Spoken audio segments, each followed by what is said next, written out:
2025 എല്ലാവർക്കും നന്മകൾ ആശംസിക്കുന്നു.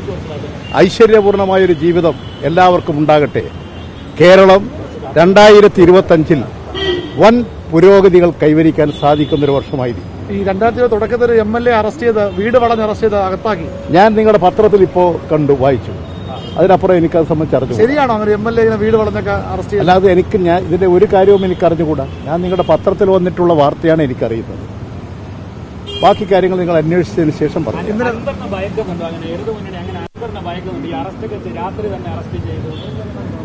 ഞാൻ പറഞ്ഞു, എനിക്ക് നിങ്ങൾ ഇപ്പോൾ പറയുമ്പോഴാണ്, ഇന്ന് രാവിലെ പത്രം എടുത്തപ്പോഴാണ് ഈ കാര്യങ്ങൾ അറിയുന്നത്.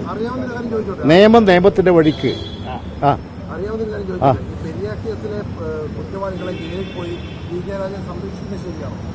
നിരപരാധികൾ ആ കേസിലുണ്ടെന്ന് ഞങ്ങൾക്ക് പൂർണ്ണ ബോധ്യമുണ്ട്. ആ കേസിനെ രാഷ്ട്രീയമായി ഉപയോഗിക്കുകയാണ് UDF ചെയ്തത്, BJPക്കാർ ചെയ്തത്.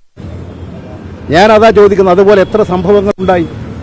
കഴിഞ്ഞ ആഴ്ചയിലല്ലേ വയനാട്ടിൽ കോൺഗ്രസിന്റെ DCC സെക്രട്ടറി മകനും, യഥാർത്ഥത്തിൽ അതൊരു കൊലപാതകമല്ലേ, ആത്മഹത്യയാണെങ്കിലും സഹകരണ സ്ഥാപനങ്ങളിൽ നിന്ന് കോടികൾ വാങ്ങി ആ നേതാവിനെയും മകനെയും ജീവിക്കാൻ കഴിയാത്ത സാഹചര്യം ഉണ്ടാക്കി അവർ ആത്മഹത്യ ചെയ്തില്ലേ?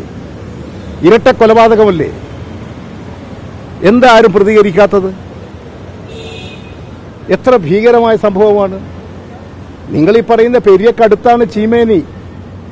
5 പേരെ പാർട്ടി ഓഫീസർക്കാർ പിടിച്ചുകൊണ്ടുവന്ന് വെട്ടി നുറുക്കി പെട്രോൾ ഒഴിച്ച് ജീവനും കൊണ്ട് പുറത്തേക്കോടുന്ന ആളുകളെ പിന്തുടർന്ന് ചെന്ന് പെട്രോൾ ഒഴിച്ച് കത്തിച്ചു കൊന്ന സ്ഥലമാണത്.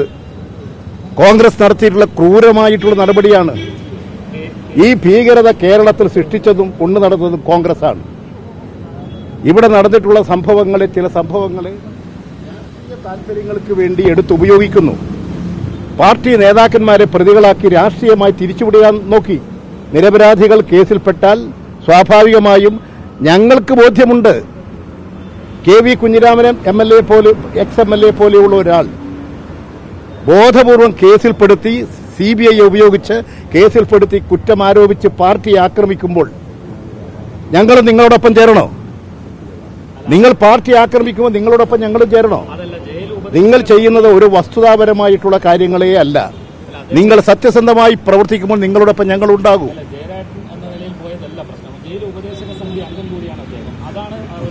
ഒരു ജയിൽ ഉപദേശക സമിതി അംഗത്തിന് എപ്പോഴും ജയിലിൽ പോകാനും കാര്യങ്ങൾ അന്വേഷിക്കാനും അവകാശമുണ്ട്. അതിലെന്തെങ്കിലും നിയമവിരുദ്ധമായ കാര്യം അദ്ദേഹം ചെയ്തതായിട്ട് എനിക്കറിഞ്ഞുകൂടാ. നിങ്ങൾ മാധ്യമപ്രവർത്തകരാണ്, ഗവേഷണ സ്വഭാവമുള്ള മാധ്യമപ്രവർത്തകരുണ്ട് നിങ്ങളുടെ കൂട്ടത്തിൽ. നിങ്ങൾ ഇതെല്ലാം സംബന്ധിച്ച് പരിശോധിക്കൂ. ഞങ്ങൾ എന്നും ജനങ്ങളുടെ പക്ഷത്താണ്.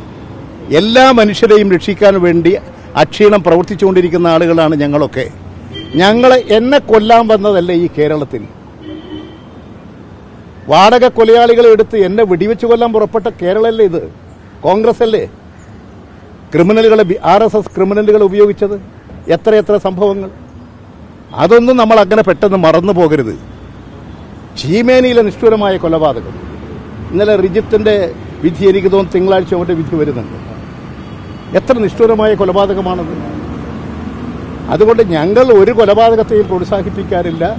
രാജ്യത്ത് സമാധാനവും ജനസംരക്ഷണവും ഉറപ്പുവരുത്താൻ അങ്ങേറ്റം ത്യാഗങ്ങളും കഷ്ടപ്പാടുകളും സഹിച്ച് പ്രവർത്തിച്ചുകൊണ്ടിരിക്കുന്ന ജനങ്ങളുടെ പാർട്ടിയാണ് കമ്മ്യൂണിസ്റ്റ് പാർട്ടി മാർക്സിസ്റ്റ്.